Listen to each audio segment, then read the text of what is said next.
This episode brought to you by GTM AI Academy. Learn AI from a globally trusted resource. Coach K, Jonathan Carfort. Their bundle, Enablement AI Mastery, includes both the core Generative AI Foundations course and Enablement AI Mastery specifically.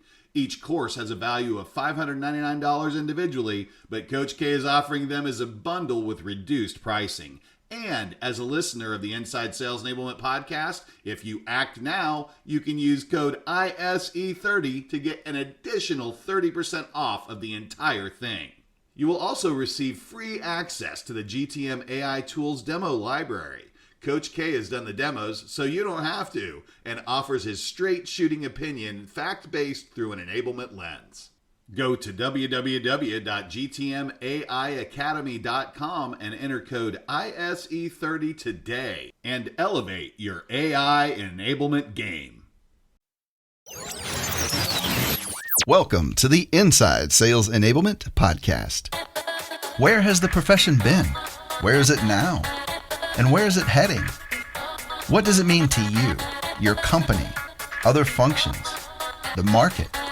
Find out here. Join the founding father of the sales enablement profession, Scott Santucci, and trailblazer Brian Lambert as they take you behind the scenes of the birth of an industry. The Inside Sales Enablement podcast starts now. I'm Scott Santucci. I'm Brian Lambert, and we are the Sales Enablement Insiders. Our podcast is dedicated to asking the big questions that you may be wondering about, especially if you thought something might be wrong or something might not be quite right. And I got to ask, are you getting the value out of sales enablement, and are other people seeing the value of sales enablement that you would expect? In this podcast, we're going into a specific, tangible activity that many organizations are involved in, and that's the sales kickoff. Scott, what do you have for us? We're actually recording this episode. This is our episode number 5. We're recording it after our first episode has been released. So I wanted to share a little bit of feedback that we've gotten from some of the people who've listened to our first episode. And then, of course, I'll let you share some of it too. So one of the elements of feedback that I've gotten is that folks really like the color, the way that we're describing it, and the banter that Brian and I have, and the format. One of the requests that I got was, hey, the background and the history is really important. It's always great to know where we're coming. Can we talk about some more not tangible, that's not the way that was phrased, more things that I'm dealing with in the trenches right now that will help me be successful. So those were two of the feedbacks. What we'd love for you to do is keep sharing feedback with us. Do you agree with that feedback? What feedback would you add to it? How can we improve to make this a better experience for you? Share your thoughts with us on LinkedIn. Call Brian or I. Or better email us at engage@insideSalesEnablement.com. Brian, what's some of the feedback that you've received? Yeah, I shared this on one of our drives home. We tend to call each other at the end of the day when we're driving. And one of the things that I was hearing was this idea of, rethinking. And hey, I hadn't quite thought about that before. So I had somebody shoot me a message on LinkedIn and be like, hey, that was a great way to think about it. These stories, Galileo, really interesting. It made me think differently. So there was this rethinking piece. What we're going to do today, you and I talked about when you got that feedback with something that folks might be more involved in. It's this idea of revisiting. So that's the second thing that I took away. And the third one is both of you and I have developed a technique. And I was at a thought leadership conference last week at Stanford, and it has to do with this idea of reframing the problem. And somebody came up to me after the event and said, hey, the way you're framing this out is completely different because you're actually focused on the customer. So that's the three, Scott: rethinking, revisiting, reframing. And those are basically going forward here, guys, the three that we're going to go with. So we'll have different episodes where we either reframe something. Today we're going to revisit sales kickoffs and some research that we did a while back, and then the rethinking piece, which we are helping folks move forward in the new way of working in the new reality that they're facing. So let's talk a little bit about, Scott, moving forward here, how to revisit, and let's revisit sales kickoffs. Yes. So to put this into perspective, when we're reframing something, that's giving background or asking you to take a step back. When we're revisiting something, what we're going to do is first we're going to hold ourselves accountable and break down and critique some of our past reports to eventually critique other people's reports and other people's information and revisit some of the research that's been out there. And then the last one here is let's rethink. And today we're rethinking sales kickoffs. So to frame this out, what was interesting is why would you even tackle sales kickoffs? You guys are the knock or the pro, depending on how you look at it. You guys at Forrester were really strategic. Why in the world were you covering sales kickoffs? And what I want to do is let you understand a little bit of perspective, again, more the inside baseball. When you're an analyst, and at the time, it really depends. You might want to ask other analysts how many inquiries that they get, ask them questions about inquiries, because that's really one of the big driving forces of the research agenda.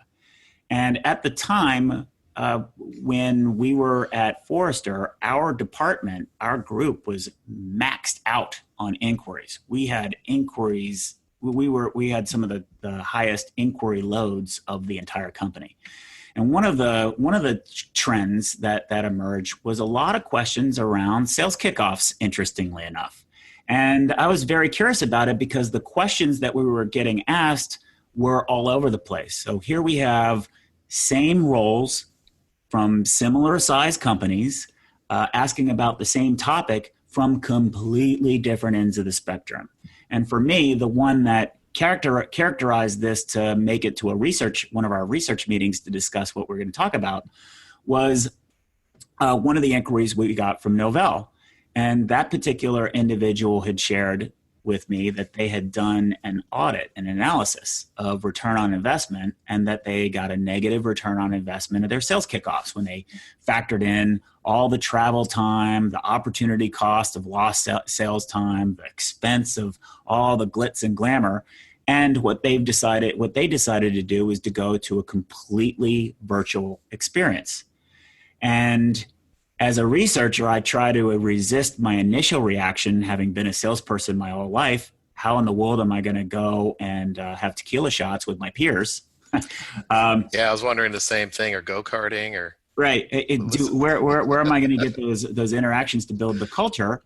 But then I just thought about it, and what we did is we introduced this topic, and we assigned this topic to Brian to carry out. So what we're going to do is we're going to ask Brian the first question, which is, how did you go about doing the research to figure out what our position might be on sales kickoffs? So because we have such a high volume back then, I was keeping records, and as any good salesperson, you want to be able to tailor what you're doing and what you're saying, and also build relationships with folks over time. So I basically went through my records and found that indeed I had actually talked about sales kickoffs and helped brainstorm sales kickoffs and come up with ideas, et cetera. So to move forward on, okay, what is perhaps the challenge that folks are facing, or, to the big question of how much of a return are we getting, what I did was I engaged through my relationships as an analyst with at least 10 companies, companies like Cisco or HP, Informatica, Symantec, et cetera, and asked about, found the folks that were involved in planning a sales kickoff and or executing the sales kickoff, so kind of on the supply chain side, if you will.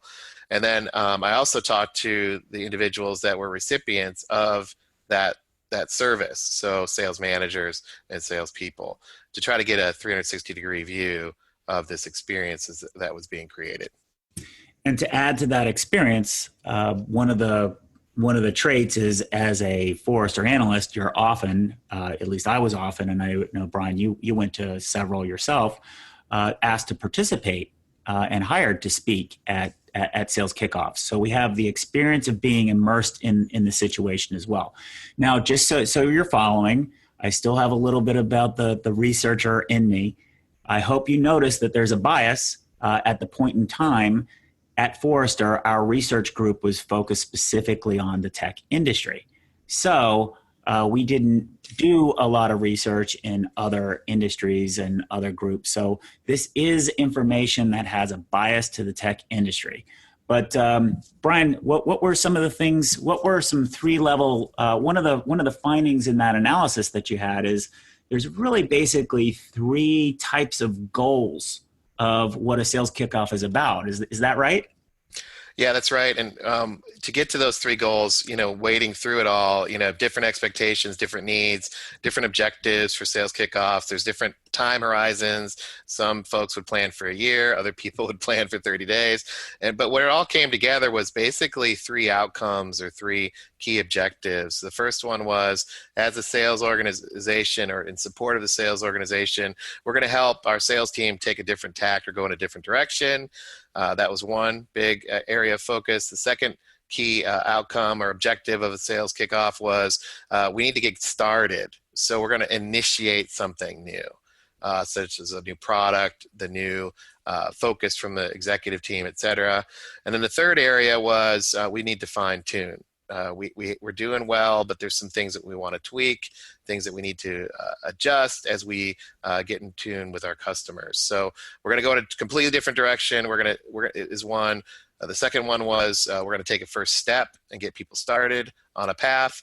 And then the third one is we need to elevate or transform or fine tune either the skills, the processes, the models, approaches, et cetera, of our existing team.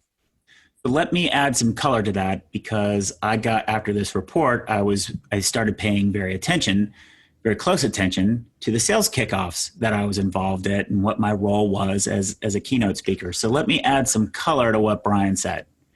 So the first example was what, Brian? The first one is, hey, we're calling an audible. We're making a hard right turn. We're going in a different direction. So the way that I've interpreted that is basically the business has a new strategy. So take, for example, NetApp in the 2013 timeframe is, oh my gosh, we got to move to cloud. Or a lot of tech companies move into a cloud-based business. So CEO comes in, talks about their business strategy, aligns it, et cetera, and that's one element. Brian, what's number two? The second one is we're going to help our sales team kind of get started on something. So in other words, we're going to ask them to start doing something new.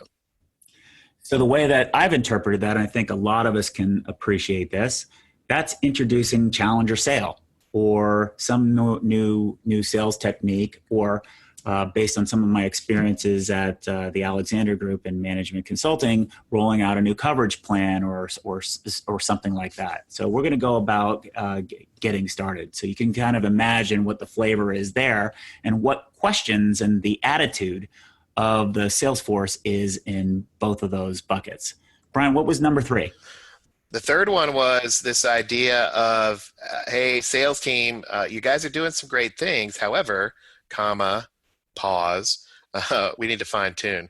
So we need you to start doing some things specifically. We need you to stop doing some things specifically. And we need you to fill these gaps.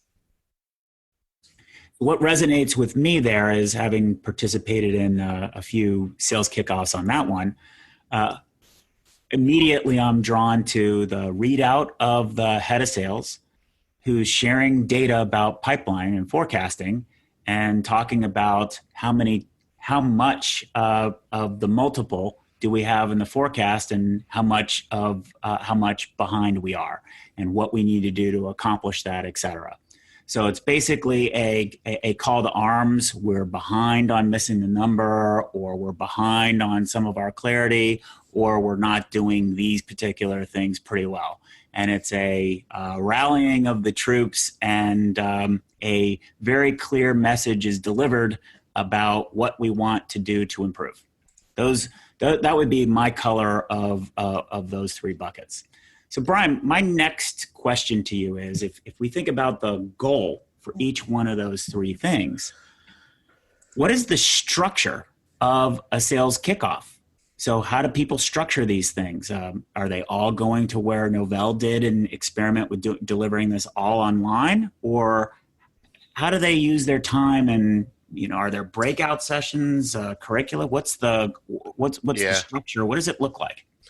Well, what I found back then, and I believe is still true today, given the conversations that I've had recently, is first there's this choice of how much in-person time do we want to have with the salespeople. So, in other words, when are the tequila shots, and when do we need to have everybody show up, and how much team building and how much quote unquote fun are we going to have, and how much time will that be allocated?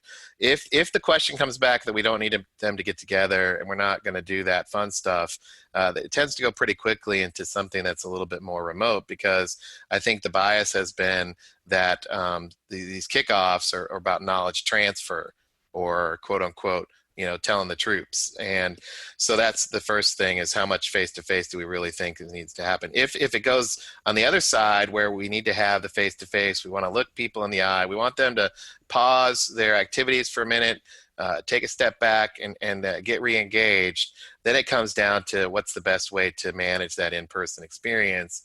And there's some I think some cookie cutters there, which has to do with, a group session at first, and then some breakouts either by region or product, some knowledge transfer that needs to happen along the way. And then, the kind of the lining up of different internal groups who want to, have access to the sales team. So to add color to that, so my involvement in sales kickoffs has been sort of all over the place. In some cases, I've been asked to be the whole facilitator of the whole thing, to keep everything together. Other cases, just show up and be pretty and deliver the message. That's hard for you, I know. Yeah, very hard. It requires a lot of makeup and some props. Deliver the message that we want you to do in this box and go away and shut up. So it tends to be all over the place. What I do notice is that the composition of I ask a lot of questions about the agenda. Maybe it's because of the background of a researcher, but I see a lot of breakouts that don't necessarily make sense. They don't map to the flow. So I'll give you an example. I was doing one kickoff, and I'm going to not name the names of the companies because I don't want to embarrass anybody, but the CEO was very insistent and very, very clear that we're entering into a brand new business model. We're selling to completely different buyers. And what was interesting was, after the CEO left and everybody said, yep, we understand it, the conversations were all about how do you get better at targeting the existing people that they're selling to. More or less, the whole agenda from there, ranging from how do we have better, how do we prospect better to our current patch? How do we, let's roll out new playbooks that we're going to do, and let's certify the salespeople on what those playbooks are. Let's introduce the new analytic program that we're rolling out.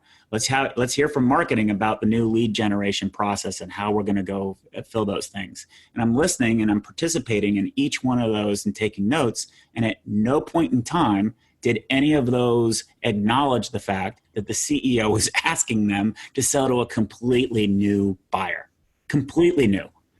And so essentially what the result of that sales training program was, people thought they were doing the right thing, checking the box, but all of it was in direct opposition of what the CEO's goals were. And I see that time and time and time again, because how are sales agendas put together? So Brian, based on your research, how did you find sales agendas were put together? Is there structure to it? Is there one person who has say in it? How do they get set up to be focused on a business objective? Yeah, so that's a great question. And to your story, Scott, this is interesting, right? Because it pans out or plays out almost every single time.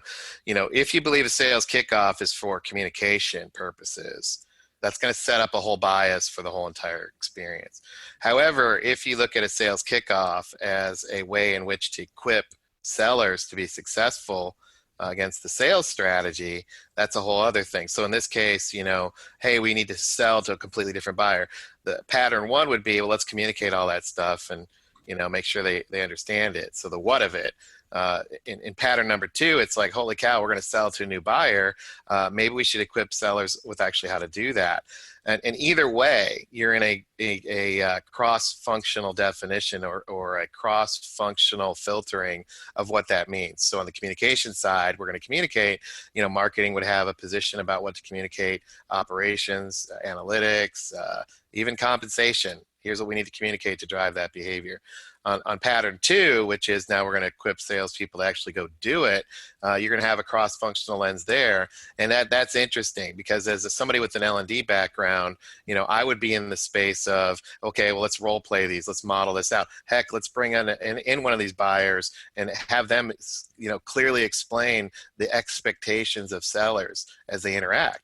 And these are more quote unquote behavior type of elements that would be in pattern two. And oftentimes, that cross-functional view may not embrace that type of skill building through a broad kickoff experience, and that's the battle. So that's the framing out. To get to what's the agenda, there is no set agenda, from a consulting speak perspective. It depends on what you're trying to do and the type of salespeople that are in the room. So one of the things that I tend to bring up, so when looking at a sales agenda, I always imagine the experience of the reps first. And then secondly, I imagine, is that experience setting them up to be successful for what ultimately is expected of them? And when I talk with sales enablement leaders or sales leaders about what their goals are, and what's the one thing that we would evaluate? How do we know whether this sales kickoff is going to be successful or not? It's a question that they don't want to answer. It seems like that's just sort of stupid or superfluous or, geez, we need to get them to do these things. But the reality is that when you overload salespeople with too much information, they walk away with nothing. And one of the things that I personally like to do is I like to test and do a lot of the things that, practice what I preach. And one of the reports, based on this report that Brian did, inspired me for how we were going to design one of our conferences. The conferences that we got to run at Forrester, the first two, our department had a lot of say in it. In terms of the second one, I had pretty much total control over the agenda. And then over time, the events department took control over the agenda. It was a battle that was not winnable. But the one that I'm talking about, you know what I'm talking about, don't you, Brian? Yeah, that's right. The Hero Conference. That was awesome. So the Hero Conference concept that we started, I guess, maps very closely to pattern number one. We want to introduce change. And in the Hero Conference, this was our second conference when we were at Forrester. So we built our role and everything like that. And the goal was, how do we equip sales enablement leaders with the tools required to execute this strategically? Because as you're probably listening to this right now, if you're like the members that we had back then, oh, geez, that's too highfalutin or too theoretical or whatnot. It isn't. It just requires exposure to a new idea. So we wanted to spoon feed or baby step out what it would be required and give a story. So that was what we did, is we created this theme of a hero.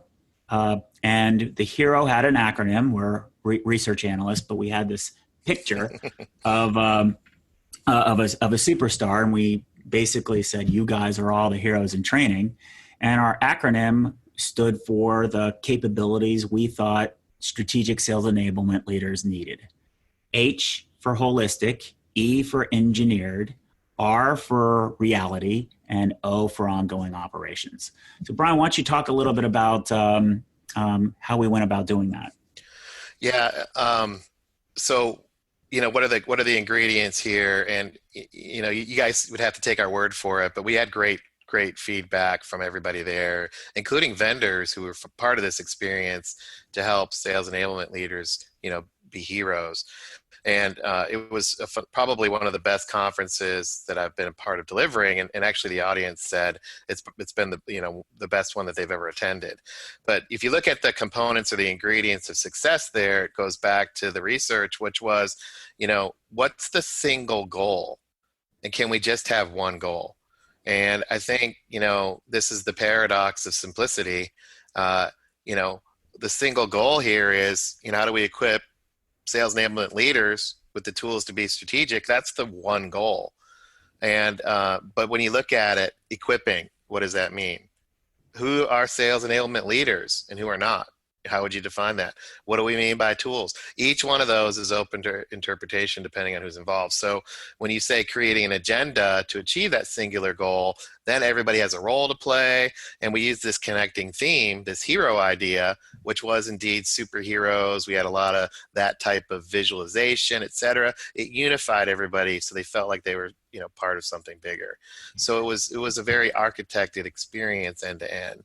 I think that's a key aspect here, because I did the same thing, Scott. I ran a end-to-end sales kickoff for one of my clients after I left Forrester, and we followed this this playbook, if you will. What's the single goal? What's the agenda to achieve that goal? What's the unifying theme? And then the last piece, which was how would we measure it? How would we know? And that's a simple concept that you followed. And when we built the Hero conference, I was a participant in the overall experience. And, the ability to have light bulbs go on, have people take something away and use it the next day, the follow-up conversations that went on for a year afterwards, this gets to the side of creating a lasting experience. And I think that's what salespeople appreciate. Yeah. So to that point, what's involved in building that out? You really have to know your subject matter. You can't fake it, or you can't really outsource it. So what we were able to do is, for the acronym, I kicked it off and I provided very little research. I said, here's what we're seeing. Here's the call. Here's a construct that you're probably we knew people weren't going to like, but we wanted to lead with where we were taking them. And then we filled out a blank hero story. It was blank. And we gave it to everybody and said, what we want to do is help you fill this story out while you're here. Use your peers, use folks, et cetera. And then in order to do that, we used the keynote presentations to introduce different parts of it. So we had Mitch Little. He's the VP of sales. He was the VP of sales and applications, and was approaching how his sales force is in a very holistic way. As a matter of fact, one of the things he shared with us at that event is he's done away with sales compensation, went to all team compensation because it aligned to customers. And that was really radical, but when he told it in a holistic view, it made perfect sense, and it was very clear. If you tried to understand it just on the individual tactics like you might learn in a regular session, it wouldn't make any sense. Then the next person who shared was Ken Powell. Ken Powell now today actually works at a private equity firm, creating a lot of the things that he was sharing with us. And Ken Powell breaks things down. And he looks at engineering, and he really concentrates on what the key metrics are.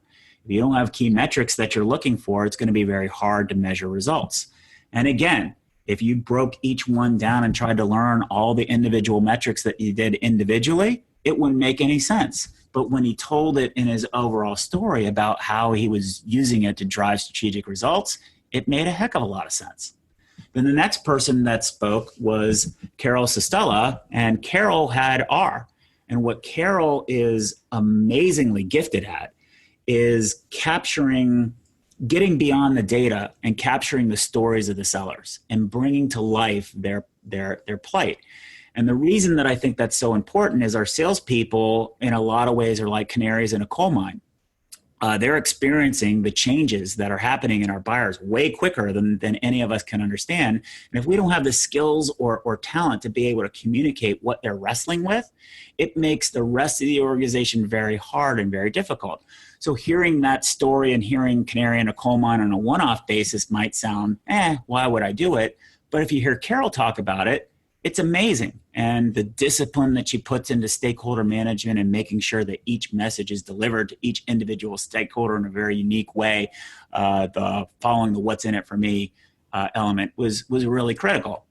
And then when we got to O, we had Daniel West. And I love Daniel West. He's got this really great model for how he does and sets up sales enablement. He's done this now at Informatica. He started this at HP. I think that's where I met him way back when he was at HP.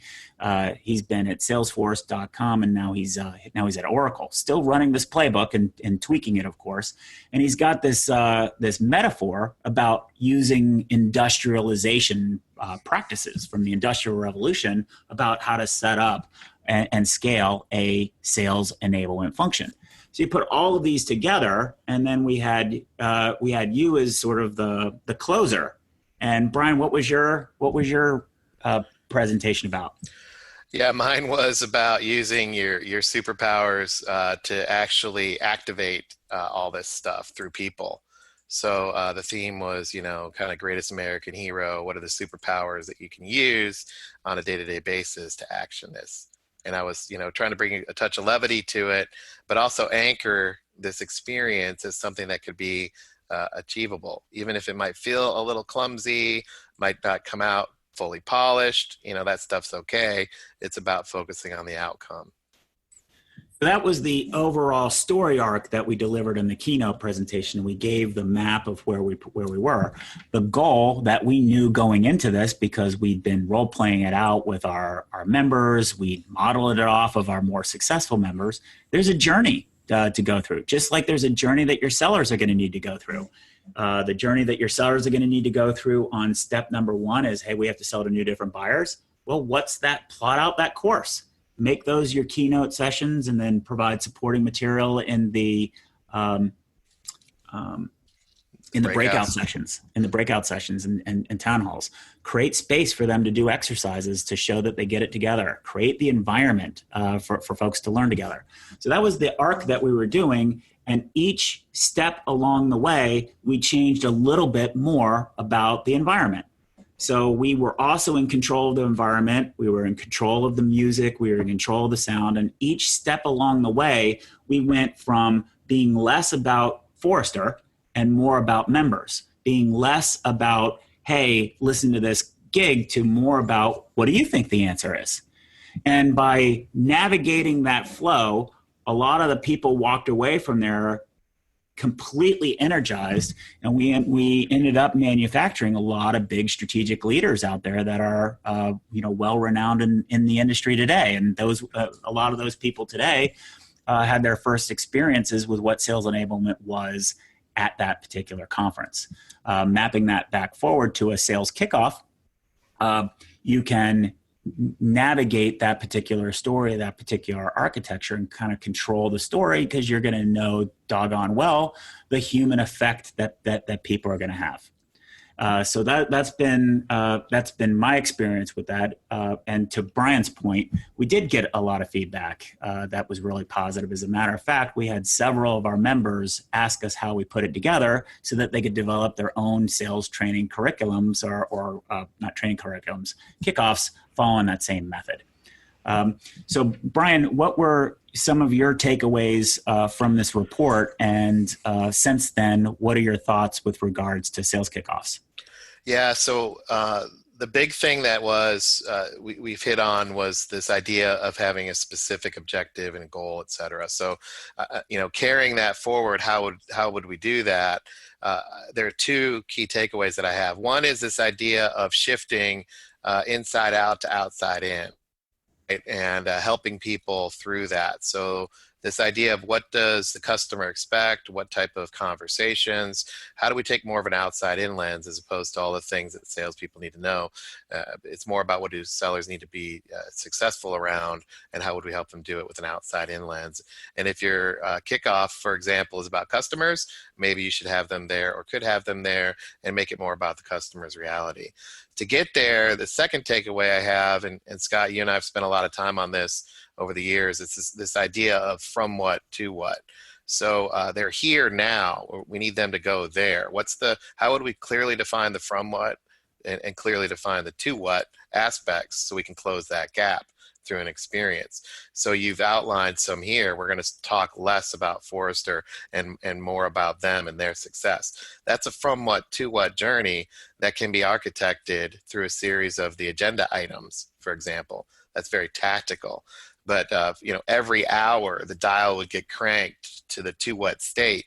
And how do you manufacture that, engineering that experience? So that's the two takeaways for me: outside in versus inside out, and then the from what to what, actually going in there and being a Sherpa of that from what to what experience over time.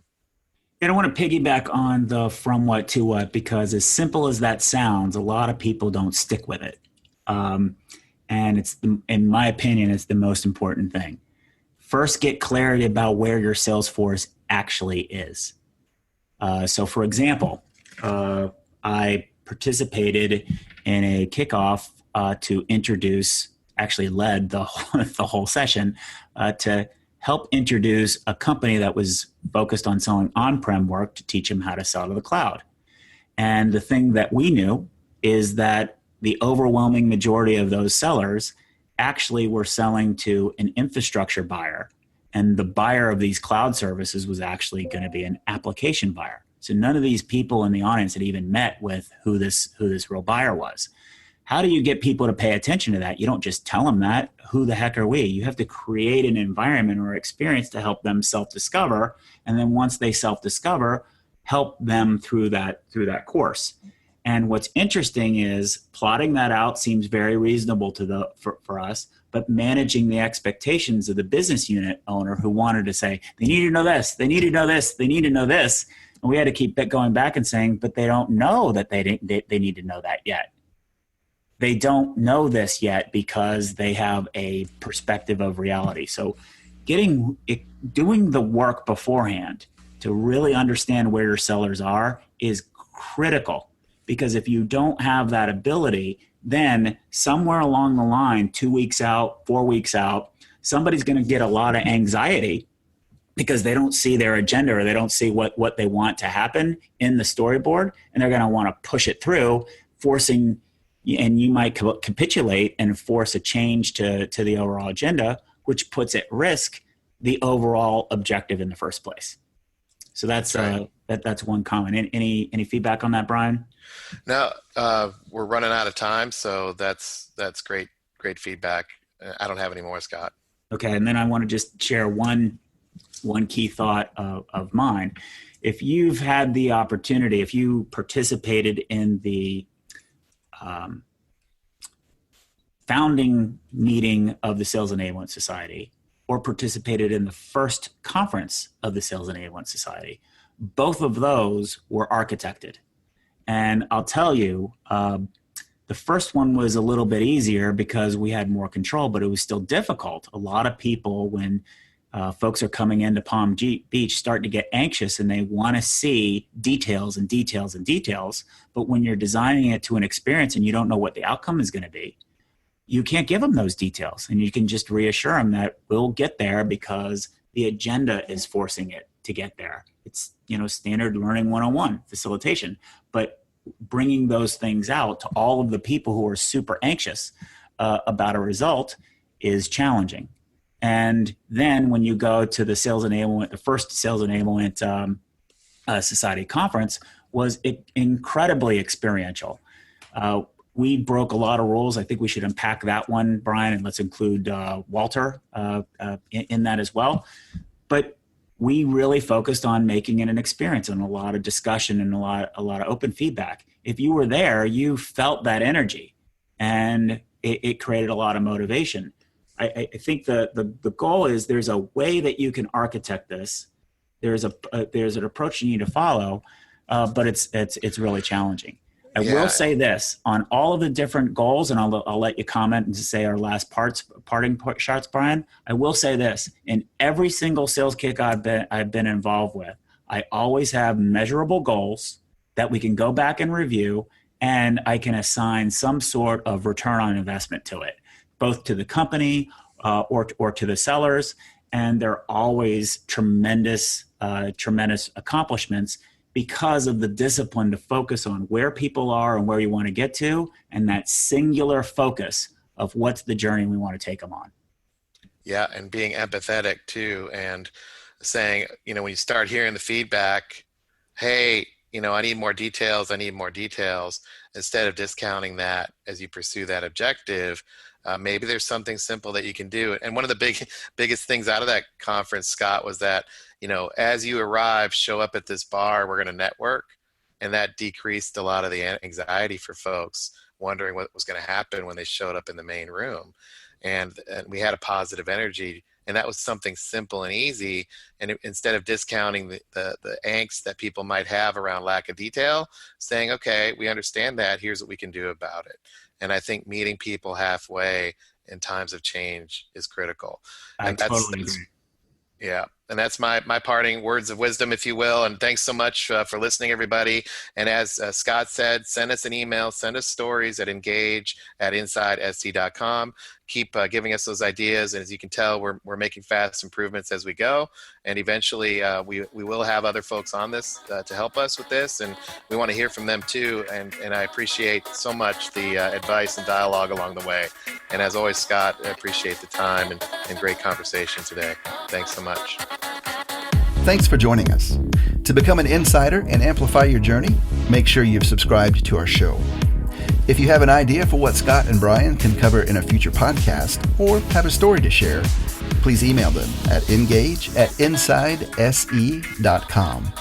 You can also connect with them online by going to insidese.com, following them on Twitter, or sending them a LinkedIn request.